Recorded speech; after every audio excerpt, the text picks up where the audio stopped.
there's nothing like cracking that cellophane and pulling that record out. It just smells great.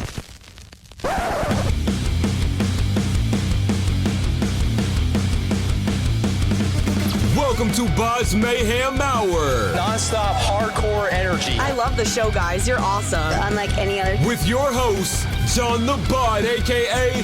The Bod Father. Man, this stuff rocks. This is Ryan Williams from Monarch, and you're listening to BODS Mayhem Hour. The views and opinions of the guests do not necessarily reflect the views and opinions of BODS Mayhem Radio Network, its staff, affiliates, or sponsors. Parental discretion is advised. Welcome to BODS Mayhem Radio Network. Hey everybody, welcome to BODS Mayhem Hour. I am your host, John the Bod, a.k.a. The Bod Father, and as always, I'm bringing you guys and gals awesome interviews. Today, it's an honor and a huge privilege to welcome Ryan Williams of Monarch, and he is formerly of Red Sun Rising. Monarch will release their debut single entitled The Fray on Friday, May 28th, and we're going to be talking to Ryan about all this good stuff. And Ryan, welcome to the show, and how you doing, man? I'm doing great, man. Thanks for having me. How you doing?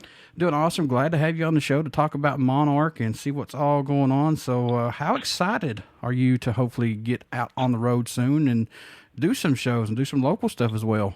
Oh, man. I'll tell you what. I just got done telling somebody this is the longest I've gone without performing in front of an audience since I was 14 years old.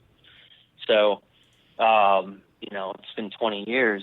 And it's weird. It's a cooped-up feeling, but I'm mostly excited to get this music out because of how proud I am of what we've accomplished in such little time. And I just really, really love working with this new group. And especially being out that much on the road and doing stuff all the time with music. This is, I don't want to say it's a setback, but it's kind of, for musicians, it's kind of a blessing in a way because you get time to work on stuff, but is some of this going to see the light of day because you may be in a different mindset when you're doing another album and then you got these other songs that you want to get out. You know what I'm saying? Oh, absolutely. If anything else, it's been a learning experience. But that's been my experience so far. It's like it's all about what you do with this downtime. And I didn't start off being as productive as we are now, But, it is, and it's inspired different concepts in music, too. I feel like I'm way more tapped into what's going on, like, politically and in the news than I usually would be because I'd be too busy on the road Did you find yourself doing anything differently other than working on music during this downtime, such as, like, collecting or catching up on anything at all that you're lacking on? Well, I learned to play chess. I got into... About a year before the pandemic, I got really into mixed martial arts. So that became like a few and far between thing. So I worked on boxing and jiu-jitsu a bit. I worked on my guitar playing. But I think the biggest thing is I feel like I've always been, really active in the studio when it comes to recording and writing. But I was never the guy turning the knobs. Unless it was on a guitar amp and I was getting the tone. I always had that hindrance where I needed that third person, that engineer to make things sound the way I needed them to sound. And, I made an investment in myself during all of this. And I took the time and effort to learn these recording programs and upgrade my rig. And I have a little studio at home. And it changed the way I write because it made me so much more prolific. You guys have a debut single that's going to drop called The Fray on May 28th. How does it feel to have this debut single coming out? We're going to talk about all this, but I want to know specifically for you and as a band, how does it feel to have this out? Because it's kind of like a little redemption for you. Yeah, and I mean, in some ways it is. It's, we're thrilled to death. But yeah, I came from Red Sun Rising, and my rhythm section came from a band called Wilson. Mm-hmm. And both bands simultaneously, they had nothing to do with each other, but ended, and I wasn't really sure what I was going to do next. I certainly didn't see this coming. I got connected through a producer friend of mine to do some songwriting for some bands. So I was like, that keeps me in the game, keeps money coming in, and I started writing for other people, and I quickly realized that I didn't like that pace. And once COVID happened, it's not like I could go get in the room anyway. So a lot of these ideas were stagnant. And I think any songwriter will tell you, when you build up material and it's not completely realized, you hit a wall. It's like I have to get it out and I have to get it done. So when we put this band together, you know, I think the Fray is almost a year old as far as the song written, and we knew the moment we were done, this is going to be the track that represents us, the first thing we put out. We're really excited about it. So to be sitting on it this long, you know, it's not quite a year, but it's been hard. It's also been hard to keep it a secret, you know. And it's also been amazing to watch since the announcement of the band, which was only 3 weeks ago, how much people are still active in what we're doing with our lives, you know, as far as Wilson fans, Redson Rising fans, and how much they're populating the social medias already, and they haven't even gotten to hear what we've been working on. So, but that's very cool. Exciting. Very exciting. That's very cool, though. You still have that fan base to still back you guys on this, you know, because that's very hard to keep in these days. Oh, well, Redson Rising had the best fans and still does in the world, and they were grown. I mean, I did that for 14 years of my life. They were grown organically, you know, starting in the streets of Akron all the way to, you know, Moscow. And I know the same is true for Wilson. They were brothers in arms back in the day. You know, we were all grinding it out. So there wasn't like a bought and paid for fan. It's not like we had the craziest advertising budget. Those people were at shows and being won over. And, they're active. They're still the best. It really, really feels good. Now, I know you said back in 2019 you started co-writing and producing other artists' stuff, but how long did it take it for you, Ryan, to say, okay, I need to start writing my own music again? When I know the itch never leaves, but when did it actually start fueling you to say, I need to do this for myself? It was almost instantaneous. I like writing with other people, but was the first time I picked up an opportunity from a band that was on a record label that was releasing it, you know, full go. When I started working at their pace, I realized that, you know, you get the idea out, and then the next step is trying to find the time to get in the room and then move that forward. And it's not that quick dopamine hit I'm used to getting when I get to go out in front of the crowd. And then I also felt kind of attached to them, like I was giving these songs up for adoption or something. I was like, wow, there's so much of me in here that I was like, I kind of want to, I just want to see where this goes. Something happened where I started writing really, really quickly. So I called James from Wilson when I saw that Wilson ended. This was shortly after.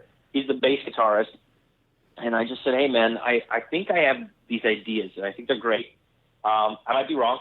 And, you know, would you be interested in driving down from Detroit and figuring that out with me? And he came down for the weekend, and, I mean, the rest is history in a way. It just worked. It just gelled, and it was a sound that we were both really, really into. How's working with James and the rest of the guys in Monarch? I know you guys come from different bands, but how is the actual chemistry working with these guys so far? It's awesome. You know, this is a real brotherhood. The other thing that I'm doing is I'm releasing this band on my own record label, Brahma Records. I'm half owner of it, and that was another kind of caveat to me getting back into the game, is I wanted to do things on my own terms in my own way. And so part of that was also how the band interacted. I wanted people to be able to try ideas, express themselves, and you know, really feel the ownership of what it is that they're doing. I mean, do the work. They're doing the work too. I wanted this to be so much theirs, not just mine. And that's how it's become. So it's amazing. James is one of the nastiest, greatest bass players I've ever met in my life. And we just kind of let him run free. He's also become a really prolific songwriter. Matt Puhy, also from Wilson, his and James's chemistry was so great that there was no way the rest of us couldn't just come together. And personality-wise, I'd already known these guys. This is part of the reason they were my first call in starting this band up, is these are guys I'd never had more laughs with anybody else. And sometimes, you know, guys that would put you on the floor laughing so hard, and then they get on stage and just blow your head off. Just they're so competent and talented, and you can tell they absolutely love what they do. You know, and then we have the singer Sebastian Duke. So this was the crazy thing, is James and I were like, okay, we're going to do this. And this was in like February. So we waited all the way until June to start looking for a singer. And part of that was I had this weird idea, this notion that I had to, because I'd already had a career, I had to do this behind the scenes somehow, right? I can't just put a flyer up. What am I, in high school? This is Battle of the Bands. You know, I can't go that route. But I had to. I mean, we were quarantined. There was nowhere to meet singers. So I did it. I really did. And I was really nervous about it. And I thought, boy, if nobody replies to this thing, that's the sign of the times. Like, I'm going to open the, Red Sun Rising Ryan's auto dealership here in Akron, Ohio, and that's how we're going to do the rest of it, I was going to try to find that next thing. So we made the post, and I woke up. I'm not even kidding. I woke up maybe 10 hours after posting. I just had to check my phone like first thing in the morning, and there was 150 auditions. Oh, wow. And really talented people from all over the planet. French, Canada, from Mexico, and it was incredible. But 4 auditions in is this guy, Sebastian, turns out to be, sends me him doing Queen. And I was so blown away that I sent it to James, and we decided that wasn't really him. He just took a Freddie Mercury recording live and sent it to us, and this was a game. So we got him on Zoom, and we made him do it a cappella in front of us, and he did it. And we bought him a plane ticket, and that was it. He flew out 3 weeks later. I just got to say, man, for anybody that wants to tackle Queen and knock it out of the ballpark, I have nothing but respect for you, because Queen is so damn underrated. And aren't they? Yes. I mean, just because they have their big songs out there, trust me, they've got some that I don't know why they didn't make it out to mainstream. It just blows my mind. Yeah, well, probably because they're competing with such great other Queen songs.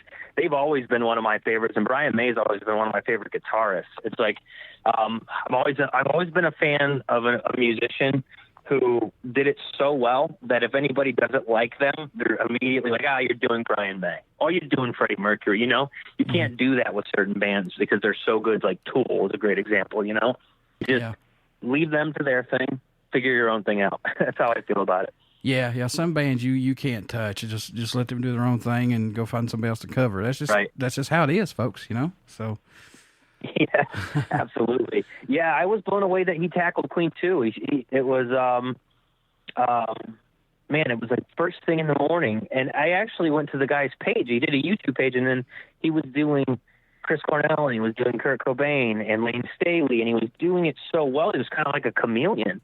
And I actually remember kind of having this fear that maybe this guy doesn't have his own voice at first. Like maybe he's going to come out and it's like, okay, do Matt Bellamy or do, and then you say that and do Maynard, and he can do all these really well. It's funny. It's almost eerie, but he does. He has his own sound. It's somewhere in the middle of all that plus something else, whatever his upbringing is in Norman, Oklahoma, brought this really original sound. And, he's just amazing. He's been great to work with, and I just love his singing voice.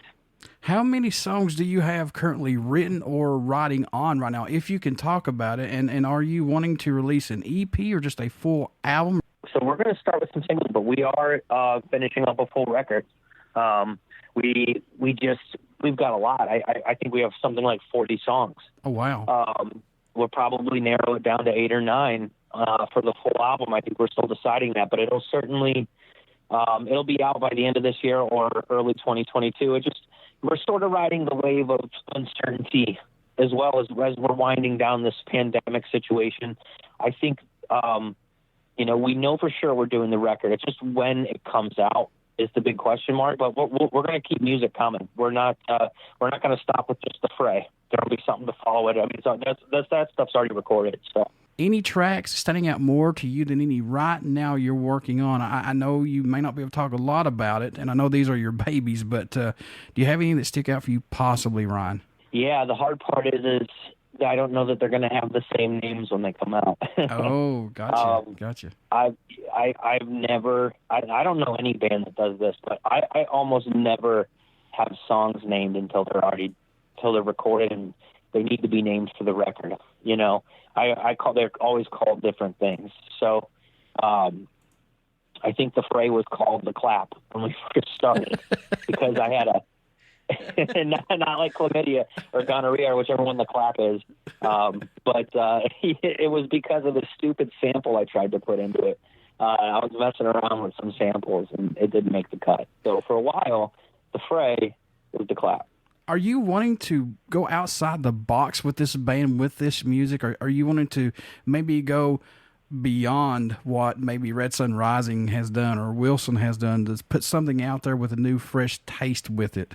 Oh, yeah. There's no way to not do that. I mean, there's 4 really competent musicians, songwriters in the same group that have totally different influences. But, yeah, of course, that would be boring to stay in that box. I think it's totally fresh and new. I think it'll appeal to Red Sun Rising fans. I mean, we can't please everybody, you know. Sure, yeah. Music would be boring if you tried to do that anyway.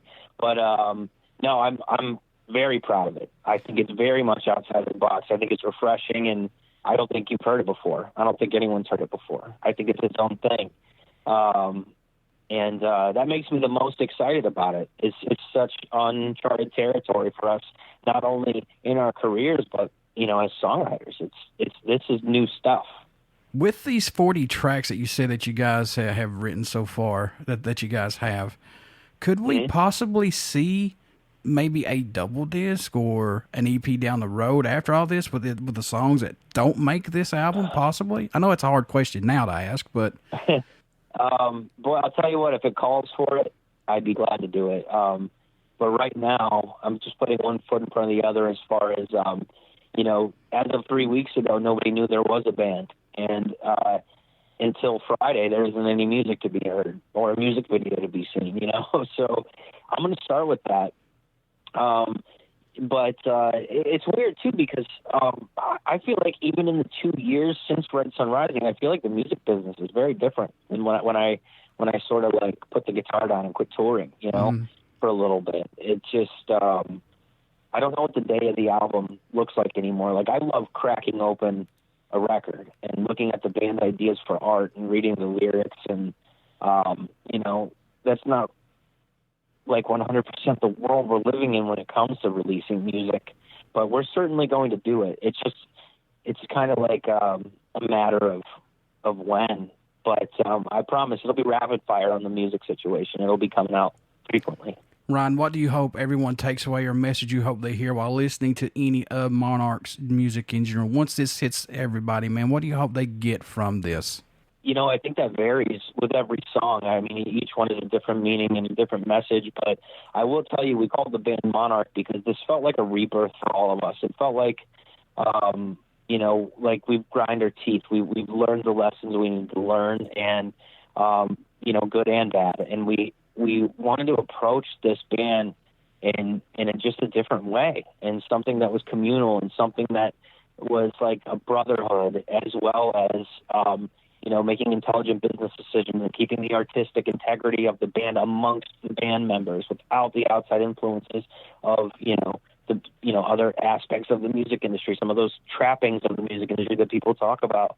And it's already doing that. It's come to fruition. So it's like this Monarch name is like a new, you know, rebirth, new beginning, embracing change. And I'd say the message is in the name. And it feels that way. It just feels... it just feels very empowering to be in this project. And the cool part is, during this interview with you, I can hear how happy you are talking about this and how excited you are to make music again and put it out there. So that's awesome when you could stand behind your own music and feel that way, because this is like a breath of fresh air for you and you guys, man. Thank you. You know, that's not the first time I've gotten a message and it says, whatever this is, it feels like positivity. I appreciate that. It's pure love and positivity. I started a record label with my best friend, and I met 3 of my favorite musicians that I didn't know were my favorite musicians until we started working together. And they also ended up being some of my favorite songwriters. So it's like, it's been kind of like one great thing after another. And all of the turmoil and all the bumps in the road are all things that we've all been through a million times, as far as especially, you know, what it takes to be in a band and to what kind of work it takes. So it's, you know, I feel like we take everything as an opportunity to learn and grow. And it's, it showcases itself through our daily attitude and our music. I feel really good. Everything's going great. Everything comes full circle, man. I believe in that stuff. I feel good about that when I say that, because I believe if you're a good person, things normally come back full circle in a good way. So I hope this is awesome for you guys, honestly. Well, I appreciate that, man. I hope it is too. And I agree with you. I hope that's the way it is. That feels like the most just version of the universe, doesn't it? It's the one that gives back to the givers, right? Now, I know you had a lot of music growing up, but did you have a go-to album or just a song that you had to have like every other week or every other couple months that just led you back to that album for some reason, or just gave you inspiration, or just let you go away for a couple hours, man? If so, what was it, if possible? Well, man, I grew up in a Beatlesy family. My uncle owned a record store, and the first CD I ever got on my Craig CD player back in the day was Dookie by Green Day, and I remember that blew me away. But I had a cassette of Master of Puppets, and I got it when I was like 8 or 10 years old, and I burned that thing out so hard. I thought it was the most amazing music in the world, and Master of Puppets came back into my life a million times over, you know? Wow. Yeah. Metallica was a huge, huge influence. So I would say that if I had to pinpoint my absolute love for music to the very first like compilation, it would probably have to be the B-side of a Master of Puppets cassette. I have to say this right now because I just made this statement a while ago. Everything comes full circle. Master of Puppets by Metallica. I've said this till I'm blue in the face, and I don't care if people don't like me saying this all the time, but it's the God's honest truth. If you're okay, you can talk about it, and I am okay about it. I about took my life one night because just family stuff, things like that, but that album saved my life, Master of Puppets. Really? Yes. In what way, if you don't mind me asking? It was my voice. It was everything that I couldn't say. It said for me. It did everything that I thought, as far as when it let me escape of seeing things, what they were talking about, I was doing it in my mind. You know what I'm saying? It's one of those albums to where... that's beautiful. Absolutely. Yeah. I know exactly what you're saying. So it's amazing if you're open to it. It's amazing what happens when you find something like that, Yeah, I mean, it's putting chills at me. You're really tuned in. It's putting chills up me right now. Well, we have Master of Puppets in common. So I hope one day to meet Metallica. Hopefully. So we'll see. Yeah. So I did get to do that in a really bizarre way, and it was never the way I thought. When they got inducted into the Rock and Roll Hall of Fame, they needed an extra bass cabinet, and in a very roundabout way, they ended up running Red Sun Risings. Oh. So when you watch Metallica and Flea jam at the end, and Jimmy Page and all that, both bass amps are on stage. One is Red Sun Risings, and the other one is one I rented from Guitar Center. Oh, nice, dude. That is so cool. So I also, this is a great story that nobody knows. So I had an all access pass because of that. So I got to stick around for the ceremony, and I was there during all of the rehearsals, met Jimmy Page and everybody else. I mean, but it was, everything was brief, and I was trying to keep my distance. But one thing that I did do that I never heard back from, there was this whole section of music industry. It was everybody from Eminem to Metallica to the biggest producers in the world, and every one of them had a gift bag on their seat. And when everybody left the room, I snuck into the ballroom and put a Red Sun Rising demo in everybody's bag. That's what you have to do, folks. That's what you have to do. Yep. Only one person came back and talked to me about it, and that was Bob Rock. Oh, that's I never cool. heard of him again. Oh, that's still cool, though. He reached out to you. Oh, he didn't reach out. He came over and asked me why I put a CD in his bag. Oh, God. He was cool about it. No, he was great. He's like, tell me about your band. Yeah, that's awesome. We weren't ready for Bob Rock back then, though. So, yeah, that's my Metallica story. Yeah. Like I said, hopefully one day I'll get to meet him, and I'll probably bawl like a baby. But, hey, that's fine. Ryan, how can folks stay in touch with you guys? Pick up this single, say hi to you all, merchandise, all this good stuff, when it gets put out there. How can he do that, sir? Well, right now, you can go to, you can find New Monarch on Facebook, and you can look up Monarch Music, anywhere. We're releasing our video for the Fray on YouTube. It'll be out Friday, as well as the single Friday, May 28th. So, check all our social medias and, follow us. We will be updating, I promise, about touring as soon as we know. And we can't wait to meet everybody, and I hope this new music resonates with you as much as it's resonating with me. Before I let you go, would you care to do a promo for the show? Let's do it. This is Ryan Williams from Monarch, and you're listening to BODS Mayhem Hour. Everybody stick around. We got some great stuff coming up, and you only hear these interviews right here on BODS Mayhem Hour and BODS Mayhem Hour Podcast. Get out and check out our Facebook page. It has our podcast link, YouTube link, and you definitely want to subscribe to the YouTube link because we got a lot of stuff coming down the pipe for BODS Mayhem Hour you don't want to miss out on. And please get out and check out Monarch. Check out their new release that's coming out this Friday called The Fray. And it's going to be their debut release. And trust me, don't sleep on this band, folks. They're really, really good. This song is, just do it. Follow me. Just do it, guys. Ryan, thank you so much for being on here. And I wish you guys nothing but the best of luck, my friend. I wish the same to you, my friend. And thanks for having me on.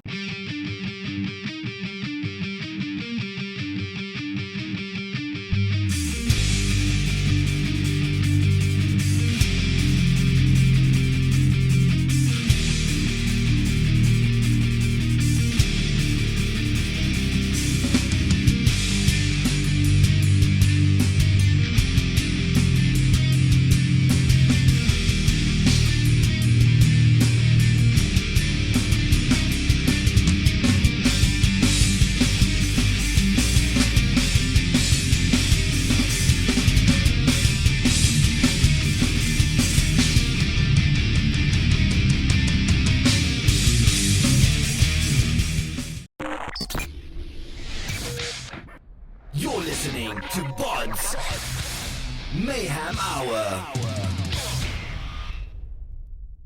Follow us on Facebook, Twitter, and Instagram.